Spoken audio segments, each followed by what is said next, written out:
Tanzayagwa. My name is Kelly Lindsay, and I want to welcome all of our Luminary partners as we embark on this planning process for Luminary, advancing Indigenous innovation for economic transformation, employment, and well-being. Now, why is this initiative so important? Well, together we're going to address an enormous engagement gap. We are going to work together to co-create a strategy and plan. Number 3, we're going to address Indigenous business and community economic priorities. And number 4, with our Elders Council and with the teachings of Albert Marshall, we're going to follow his teaching of two-eyed seeing, which is how do you respect and value both Western and traditional ways of knowing and doing. So in this video, you're going to see 8 pillars. We have voices and perspectives from different Canadians presented, and that is designed to help stimulate your neurons, fire them up, get your creative and critical thinking going. So when you meet in your strategy sessions and in our Luminary national gatherings, we can have that input from the wisdom of the crowd for the creation of our strategy and plan. So let me conclude by this. We can paint a new picture. We can go from the history of exclusion of residential schools and dismal communities that look like this to a vision of growing healthy economies and communities. It's about growing healthy businesses and a healthy workforce. This truly is about an inclusive Canada, so let's get to work. When we think about Indigenous peoples here in Canada, they are the true innovators that have brought us to where we are in today's world. When it comes to navigation systems, when it comes to land-based learning, it all began with Indigenous knowledge. You know, we're innovators. We've been innovators for forever. And we've been barterers, we've been negotiators, we've been traders. So, you know, I mean, we're natural, right? So I think that innovation and technology are huge today, and I think that we could play a very big role in that. One of the ways that we can help build capacity is through the creation of our own institutions, our own centers of excellence that will have expertise in assisting us in terms of sharing leading practices, doing research, doing case studies, so we can all learn from the advances that we're all making in different parts of Canada. So those who own the data control the story. And the story around Indigenous people in Canada has been misconstrued, and it has been mistold and misrepresented. And not knowing enough about our people, where our businesses are, what the gaps truly are, what are the solutions that we need to work on today so that they're successful tomorrow. Gone are the days where institutions come in and parachute into a community and do their research and leave. It has to be about true partnerships, authentic engagement, and actually solving real-world contemporary problems that are actually going to lead to changes.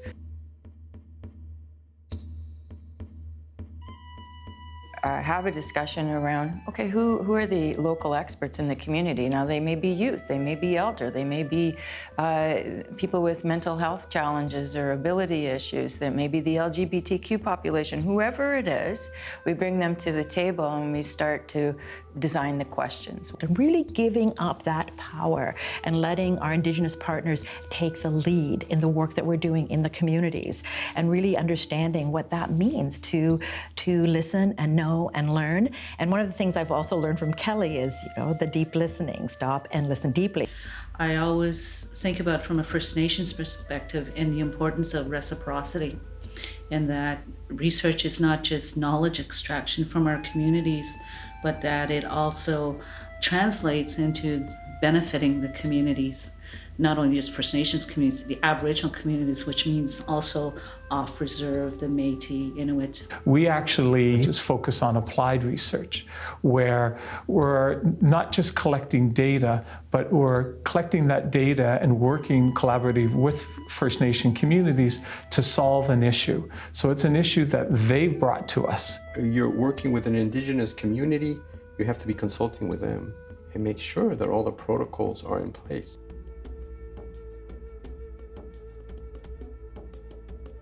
sharing, for example. In this territory, the Mi'kmaq territory, people are really concerned with sharing and well-being. That's been their ethos for 14,000 years. You know, I go back to that universities discover, but discovery is not necessarily innovation. To me, innovation is going to come from the business application of those discoveries. That's the issue, right? So if we collect this and we have it, where do we store it? How do we use it? And who has access to it? And what's interesting is that the blockchain and technology pieces that are coming out of that are revolutionizing the internet. But what makes the blockchain and the software essentially of the blockchain immutable is that it's consensus-based, each server. So you would have different nodes where the information is based, and in order to access the information, all 13 nodes have to have approval based on the governance that you set out. What does that remind you of? Sort of traditional Indigenous ways of governance. What we have done is we've taken that concept and now used technology and turned it into a software. That is, again, putting the control and the ownership with the community, and that they make the determinations around how they would like their knowledge shared. And again, we do that through ceremony. We do it in ways that it can be shared. So rather than writing, technical, academic articles all the time, we do all kinds of translation to make it consumable, so that it reaches more people, so that that to me is ethical mobilization. If you isolate it and keep it in language of the disciplines, then we're really perpetuating a colonial understanding of knowledge. So we definitely need to rethink. Sometimes that's great, but that can't be the only way that knowledge is translated.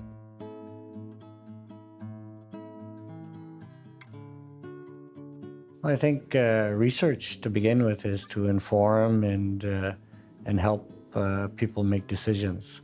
And in terms of Indigenous business, I think much more is needed.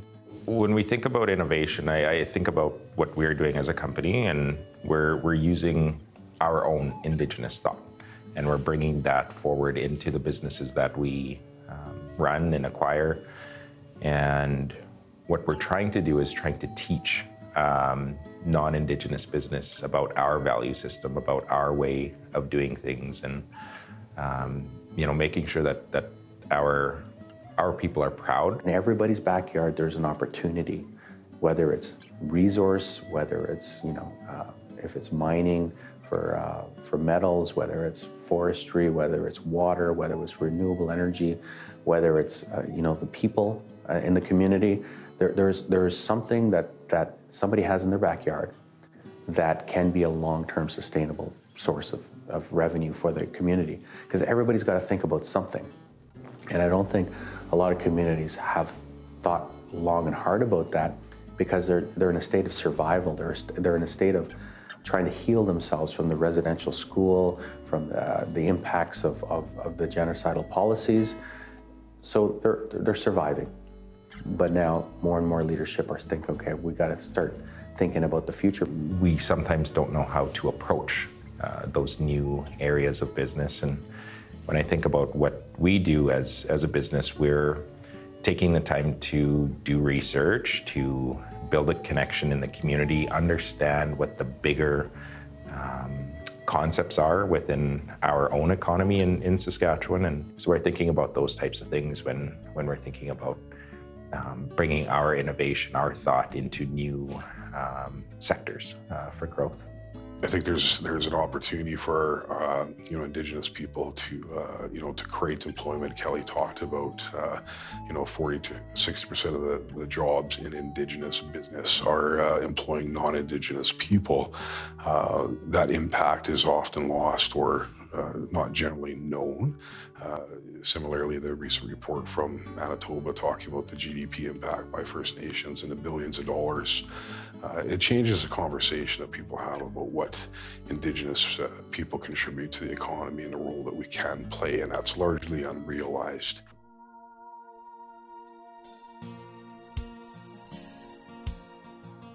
The role we can play as researchers is that working with communities, we can identify where the economic drivers are, where the economic needs are, and do everything we can to organize training that's going to be culturally relevant, culturally grounded.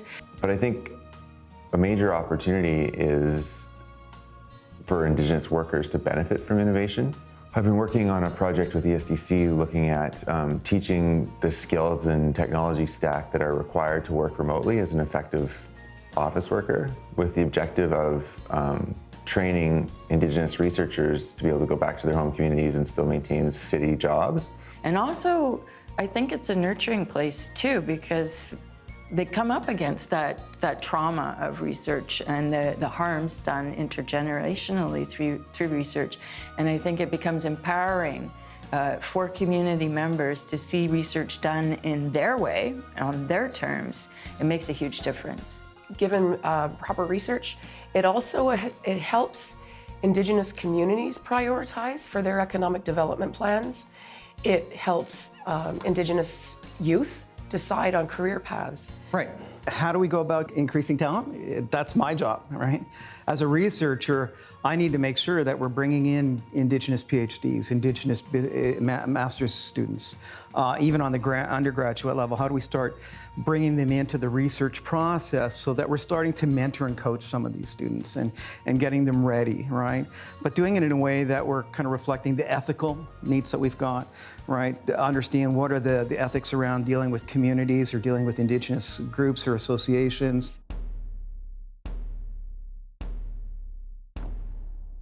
It's their project, they own it, and we just help pull ideas together. We help do a lot of the writing. We help get the grants. We do that kind of work. And then as we go through the process, we go through whatever ethics protocols that the community may have or elder protocols. And if we treat research as ceremony, then we're entering into a relationship. In the research network, the innovators are the companies. The innovators are the clients that we help. So they are the ones that turn this knowledge that the students are sharing with them and into their products and into their commercialization efforts. So research is such an important tool to enable us to plan correctly for the future. And right now we're in a sort of state of not knowing enough. If the community is part of the collaboration, hopefully from the beginning, the community is saying what's important to them and what they need from the lessons learned. Those ideas can be shared and help other communities, consider them, make them their own, and really benefit from research that's being done. We've been researched a lot. Research, well-intentioned, sounds great, but are you just doing this one research project? Are you researching for the next 20 years? How can we help with that research rather than just be studied?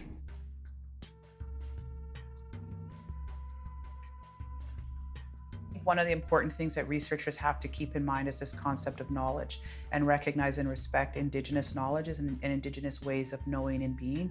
Just because it hasn't been researched or because it hasn't been proven, as they say, the knowledge is just as valuable. We have created and we're implementing within the colleges called our Innovation Entrepreneurship Mindset Competencies Framework. It's pretty big. So the framework has 4 core competencies based on the medicine wheel. So we use the medicine wheel as a teaching tool. The research hopefully will help us better build strategies and help and sustain economic development, but also support our individual business people, our entrepreneurs, as well as support our communities. So research has an exposure role. It's got an opportunity to respect knowledge, and it's collaborative. And so these roles, I think, are absolutely pivotal to really transforming economies.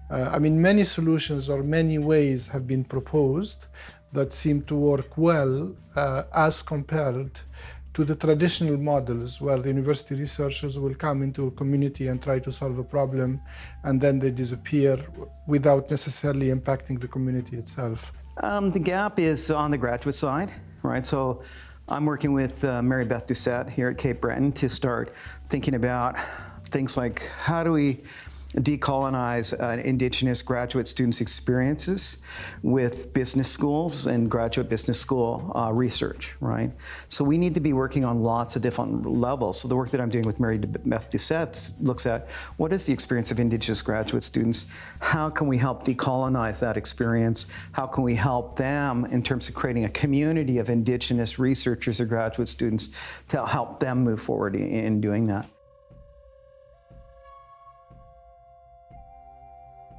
The best investments that can be made is what I call policy research. It's kind of disrupting the whole incentive process that exists at universities to look at research that can inform decision-making, policy, and programming. We have to start looking beyond that in terms of what's the opportunity going to be presenting in the next 10 years, not what worked 10 years ago. So, and one of the best quotes that I had, that I heard throughout was nothing about us without us.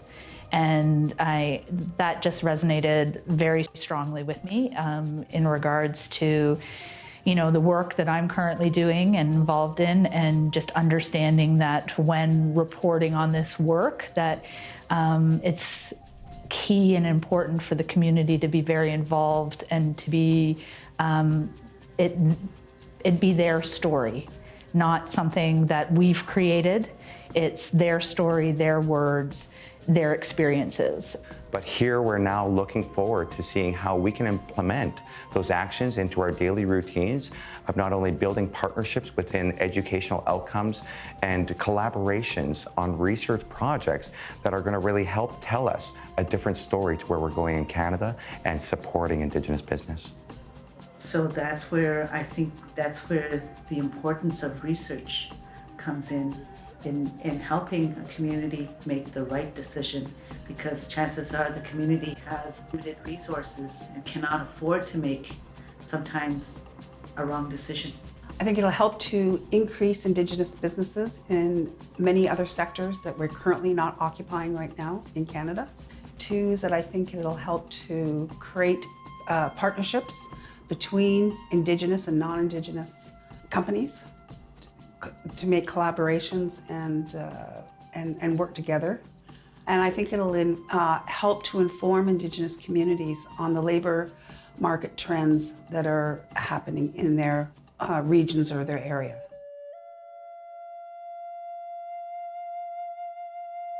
Well, I hope these insights and perspectives that you just received on these 8 pillars is going to be helpful in getting you ready for your discussion in the strategy sessions and the Luminary national gatherings with your Luminary Charter peers. I want to close this video with some words and insights from my friend Kelly Foxcroft-Poirier, a graphic artist, illustrator, who's been with us on this Luminary journey. Kelly's going to underscore the importance of people, dialogue, and connectors like all of you who, working together, are going to help transform our economies and create the well-being we're all seeking. Over to you, Kelly. My name is Kelly Foxcroft-Poirier. My traditional name is Chihlumka. I'm from the Tsishat First Nation. As we walk the path together, we need to recenter and connect to community priorities and needs. And that means gathering folks in dialogue, because what we know is that the wisdom of the people in the crowd, the whole, is much better than our individual parts, and honoring all of the different lived experience and wisdom that people can bring in. We might have shared values, but we need to acknowledge that value systems are different and we have different values-based approaches. Being able to understand that, it starts with a conversation, and that we need to look at the ways that we are more the same than different. So we have interconnected capacities and competencies, and that we can be linked by good intention and then action. If we don't know where to start, we start with humility. And even if we lack the knowledge, we can support each other to connect and be good connectors.